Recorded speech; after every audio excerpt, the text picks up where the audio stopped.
আমরা পৃথিবীতে বসবাস করছি, আমাদের মাথার উপরে আছে আসমান, মাথার উপরে আছে চন্দ্র এবং সূর্য।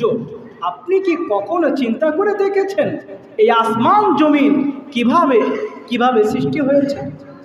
বিজ্ঞান আমাদেরকে জানাচ্ছে এমন একটা সময় অতিবাহিত হয়ে গিয়েছে যখন আসমান জমিন চন্দ্র সূর্য গ্রহ নক্ষত্র সমস্ত কিছু একত্রিত হয়েছিল একটি পুঞ্জভূত অবস্থায়।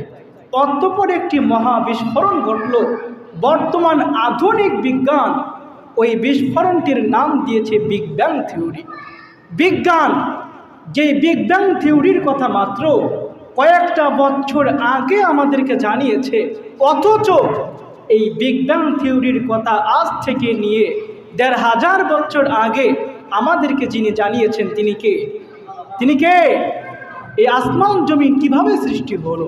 আল্লাহ বলছেন, আওয়ালাম ইয়ারাল্লাযীনা কাফারু, আচ্ছা অবিশ্বাসীরা কি কখনো এটা চিন্তা করে দেখে না? আন্নাস সামাওয়াতি ওয়াল আরদ কানাতা রাতকান ফাফাতাকনাহুমা, যখন আসমান আর জমিন উভয়ে একত্রিত হয়েছিল কিভাবে?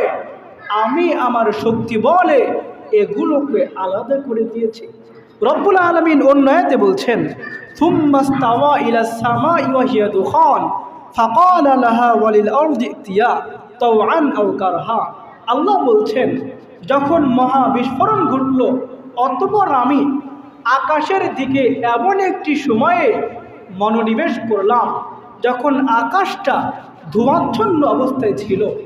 আমি আকাশের দিকে মনোনিবেশ করে আসমান আর জমিনকে আদেশ করেছিলাম, এই আসমান আর জমিন তোমরা একে অপরের থেকে আলাদা হয়ে অস্তিত্বমান অবস্থায় ফিরে এসো।